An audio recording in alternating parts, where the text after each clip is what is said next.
My name is Lauren Steiner, and welcome to the Great Grant Seeking Podcast. In my over 20 years of institutional fundraising, I have seen how effective grant seeking can help nonprofit organizations achieve their missions. I'm so glad that you decided to join me today as I explore topics and talk about how to level up your grant seeking and your fundraising. And today we're talking about a special type of grant maker, that is the community foundation. So in grant seeking, there are many types of grantors, and each of them really requires a uniquely tailored approach. And today we'll be focusing on that distinct animal that is the community foundation. And they're a very unique type of foundation. But before we get into any specifics, let's look at why community foundations exist so that we can use that information as a backdrop to explore how to best approach your community foundation for a grant. So community foundations do have a somewhat long history, and they definitely play a vital role in our landscape of philanthropy. They originated in the United States over a century ago, and the concept of community foundations has really spread globally. They serve as grant-making organizations. They bring together donors, nonprofits, and community leaders. And they really work on addressing any pressing social issues in the areas that they focus on. And so today, community foundations can be found in numerous countries, and they adapt their models. They can be different everywhere to meet the unique needs of the communities that they serve. And they do foster community development. They support nonprofits. They promote philanthropy, and they make meaningful impact on their regions. It is important to note that community foundations have recently seen some big growth worldwide. So as of 2021, there were 1,900 community foundations operating in various countries, including the United States, Canada, Australia, Europe, and beyond. And these foundations controlled billions of dollars in assets. For instance, in the United States, foundations managed assets of over $100 billion and distribute hundreds of millions of dollars in grants annually. In Canada alone, community foundations hold approximately $6 billion in assets and contribute over $300 million in grants every year to nonprofits. So the figures will vary by country, but the numbers highlight that this is a substantial subset of philanthropy. So there is a fantastic online resource that provides interactive information about community foundations worldwide, and it's called the Community Foundation Atlas. And you can find that at communityfoundationatlas.org. It's a comprehensive, very user-friendly, interactive tool that offers an interactive map of community foundations, and users can explore foundations in different countries. You can access data and statistics about them. You can discover their focus areas and their impact. And if you are not familiar with your community foundations in your area, or if your nonprofit perhaps works in different parts of the world, you can explore community foundations through that Community Foundation Atlas. It can be a great tool to explore potential funding sources. So now let's dive into some tips on how to effectively work with your community foundations for successful grant seeking. I've got 6 tips that are based on feedback from community foundation representatives, as well as my own observations and experience. These are just a few key recommendations that can hopefully help you navigate the process and maximize your chance of funding from community foundations. So let's go. Tip number 1, reach out ahead of your application. Over 80% of community foundation representatives that I spoke with said that this is either very important or somewhat important that their nonprofit grantees reach out before submitting an application or a letter of inquiry. And now we're not just talking about the new grantees here. We're talking about every grantee every time you're going to your community foundation. And as one representative put it in their words, don't be afraid to reach out. We don't bite. Some of the in fact, one of the community foundations that I spoke with also expressed an interest in learning how they can even be more welcoming to their nonprofit grantees. So I'm wondering, do you have any ideas for them on how they can be more welcoming? Share them. Many community foundation representatives are very open to this feedback. I heard it over and over again in my survey. I also have observed a recent shift, and that's been maybe in the last 10 or so years, that community foundation representatives especially are referring to their grantees or their potential grantees as quote, community partners. And I really think that this demonstrates a high level of respect for grantees and potentially the beginnings of evening out that power dynamic that exists between grantee and grantor. A note is that kind of respect really cuts both ways.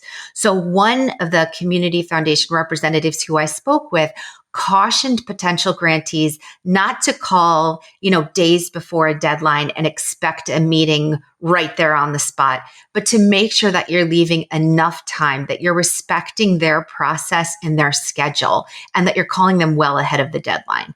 And I think that's good advice and a good reminder to all of us that program officers of community foundations are busy just like all of us are busy. And so a tip came from a potential funder, and that is to invite them to events and happenings, visits when deadlines are not looming around the corner. I work with an organization that's younger. They're newer to grant seeking, and they've really taken advantage of this outreach to their community representatives, especially when deadlines are not looming. This organization started out by building some bridges, building some great relationships with their community foundation.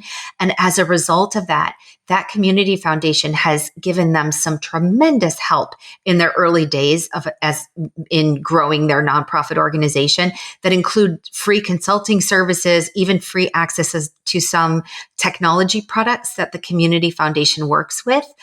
So just an example of what reaching out to your community foundation ahead of or even outside of grant cycles can really do to benefit your organization. So let's move on now to tip number 2, and that is use strong and succinct communication when communicating with your community foundation staff. You want to respect their time in all of your communications with them. And we're talking all of them, whether that's email communication, telephone communication, phone messages, letters of inquiry, grant proposals, site visits even. We want to make sure that all of these things are conducted as efficiently as possible. And now sometimes I've seen newer grantees to community foundations who really want to throw in everything but the kitchen sink into their proposals and their site visits. Usually they're very excited about sharing their work with their community foundations, and they forget to edit themselves. This is not what works best. What you want to do is demonstrate that you've done your homework by coming to every interaction with a succinct and to the point message. Now, if anyone out there has ever gone through a media training, then you know what I mean when I say just the points that you want to make, right? You would come to a meeting with a reporter, let's say, with your talking points and the messages that you really want to get across, that you want to leave with them, that you want them to remember. So if you plan your communications with your community foundation representatives with the same thing in mind, you can leave a strong and positive impression on them. You want to come prepared with clear and concise messages that demonstrate that you've done your homework and that you know the funder's priorities. This was one of the pet peeves that I heard from my community foundation representatives who I spoke with. They said they want to make sure that their potential grantees have done the legwork, that they're not relying on a conversation with their community foundation representative to tell them things that they might be able to find on the website or in other publications put out by the community foundation. So tip number 3, remember that you are not the only fish in the sea. Recognize that community foundations, all foundations, but community foundations specifically, have limited funds to distribute to many worthy causes. And so if you receive a no from a community foundation, if your proposal has been declined, understand that it does not necessarily reflect poorly on your organization or even on your specific proposal. It's important that we have some compassion for the challenge that these people face in spreading funding around in a community. You also want to make sure that you're diversifying your funding, that you're not overly reliant on your community foundation for support. By far, like 3/4 of the people who I spoke with from community foundations, the community foundation representatives, said that the number one misconception about their work is that they have unlimited resources to go around in the community.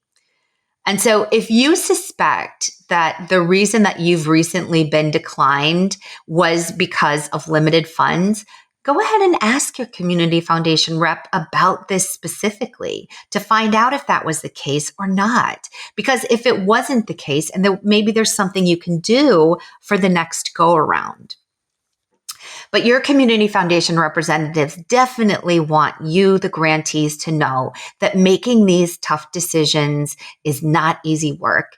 And so if we can have a little compassion around their challenges, one rep said to me, be understanding when a decision doesn't go your way. It doesn't mean that it isn't a worthy project. It often means that there just wasn't enough to go around. So moving on, we're on now to tip number 4. I alluded to this a little earlier, but do your homework before contacting your community foundations and or before applying. You want to research the foundation's priorities and their typical grant making, because what you can do then is sort of see where your organization fits.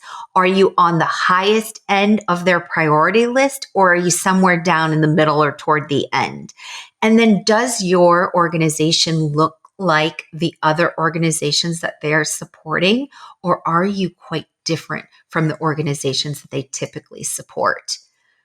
Many representatives that I spoke with mentioned potential grantees not doing their homework before they contact the foundation. So it seems like it is quite an issue. And I think this is a good place to mention what a unique animal that community foundation is and how important it is for us to think about their motivations when we are approaching them. So let's take a step back and think about why community foundations exist in the first place. Community foundations exist to better a community that they serve. So the ecosystem that your community foundation cares about is the ecosystem of that community that they serve. And it's likely that the ecosystem that your organization cares about is some sort of subset of that greater community. If you think about it as a Venn diagram, if we think back to school, right? The Venn diagram being the biggest circle, being the ecosystem of the community that the community foundation cares about. And then somewhere in there is a smaller circle that is the community that you serve. Your target population likely falls as a subset of their target population. So make sure to understand that when you're making the case to your community foundation representatives, and make sure that you're telling the story of how your work impacts that greater community that they're most concerned with. My best advice here is to think as broadly as possible about it. My next tip number 5, is ask about operating funding for your organization. Now, if you've heard me speak on these grant seeking topics before, if you've been listening to the podcast, you know that I have a thing about operating grants. I am in favor of them. I don't think that's an unpopular opinion in the grant seeking world, but operating support is what most organizations need. And so we want to always be asking our potential grantors about operating support if it's even possible. And I just want to allay your fears that community foundations will not support operating. It's simply not true. In the sample that I took, which was a handful of my community foundation representatives that I know pretty well, 75% of them said that they support operating. That tells me that if we took this on a larger scale, it would be somewhere in that neighborhood. That maybe more than half of community foundations support operating grants. So when was the last time you asked them about it? I talk to many grantees who tell me, oh, the community foundation won't support operating. And I say, well, when did you last ask them about that? And they may say, oh, we had a conversation about it 5 years ago or 4 years ago. Well, one thing is that the pandemic really changed everything, and operating grants really became something that we were all talking about because they were so needed during that crisis moment of the pandemic. But luckily for us, they've stuck around in many cases. So ask your community foundation representatives about their willingness to support operating. What we know is that many of them do. And if we don't ask, we sort of leave it up for them to bring it up to us. And they may not do that, or they may not even know or comprehend how much operating support could mean to your organization. Last tip number 6, be open to giving feedback and suggestions. So the community foundation reps that I spoke with, many of them expressed a willingness to listen to their grantees. In fact, many of them expressed a wanting to listen to their grantees. They're very open to feedback. Now, what many of them do not have is a formal process for that feedback. Some do, many do not. But just know that most community foundations are very open to your experiences, your challenges, and your ideas for improvement as their grantees. It can also help you, if you provide that kind of feedback, build a great two-way constructive relationship with your community foundation, because it can even benefit both parties. And the honesty really goes both ways. One of the community foundation representatives who I spoke with reminded us that grantees should be transparent about their own challenges. I talk to many grantees, and I hear sometimes a resistance to share the real story with their foundation representatives because they're afraid of it threatening their potential funding. But the truth is, what I see is that being transparent with your funders really can help you deepen a relationship that's built on trust and truth.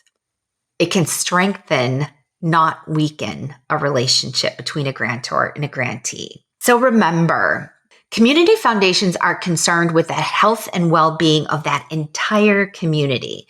So keeping that in mind while you communicate with your community foundation representatives in all your interactions with them, and approach them as potential partners. If you follow these tips, and if you maintain a respectful and a proactive approach, you can really strengthen your chances of success when working with your local community foundation. So now let's recap our tips. Tip number 1 was reach out ahead of your application. Unfortunately, we're still hearing that grantees are not reaching out ahead of their applications, and it really helps a community foundation representative understand your request, potentially help your request, even act as an advocate internally for your request. Tip number 2, use strong and succinct communications. Just make sure that every interaction that you have with your foundation representatives, whether that's in writing, in person, in conversation, or in email, make sure that you're being as succinct and as clear as possible to demonstrate that you respect their time and that you know what you want to ask for. Tip number 3, make sure to remember that you're not the only fish in the sea. Community foundations have a difficult task of spreading limited resources, often on a wide range of topic areas and needs in their community, and just have some respect that can be a difficult task. Also, don't over-rely on your community foundation. Tip 4, do your homework before contacting them or before applying. Make sure that you've looked at what they fund, what they prioritize, and that you have a basic understanding of where you fit in that puzzle. Tip 5, ask about operating funding for your organization. You may be told no, but you may be told yes. And if you are told yes, that is a wonderful opportunity. Tip 6, be open to feedback and suggestions. So while many community foundations do not have a formal process for feedback, all that I spoke with were very open to receiving your feedback. And make sure that your honesty goes 2 ways, not just being honest with them about their process, but also honest with them about your own challenges as an organization. So thank you so much for listening to today's episode. If today's conversation inspired you to change anything about your grant seeking, then please follow this podcast, because this is where you will hear more discussions like this one from experts excelling in our field. And if you enjoyed the episode, please give us a follow. Please share this with your friends and with your colleagues, and leave a rating and review. And I'll see you next time. Happy grant seeking.